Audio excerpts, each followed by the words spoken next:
भैया होली के मौसम चढ़ गइल बा। ए होली में भगवान कृष्ण और राधा कैसे होली खिलता रे।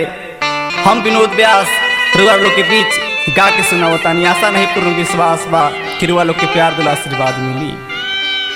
सखी जमुना के तीर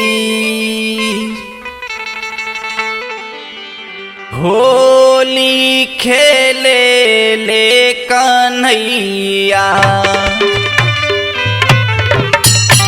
सखी जमुना के तीर होली खेले ले कन्हैया। सखी जमुना के तीर होली खेले ले कन्हैया। सखी जमुना के तीर सखी जमुना। सखी जमुना के तीर सखी जमुना। सखी जमुना के तीर सखी जमुना। सखी जमुना के तीर सखी जमुना। सखी जमुना के तीर सखी जमुना के तीर होली खेले ले कन्हैया। सखी जमुना के तीर होली खेले ले कन्हैया। सखी जमुना के तीर होली खेले ले कन्हैया। एक और मुरारी दूजे और राधा प्यारी। राधा प्यारी हो तुझे राधा प्यारी। उड़ेला गुलाल लाल भींजे साया साड़ी। भीगे साया सारी हो भीगे साया सारी।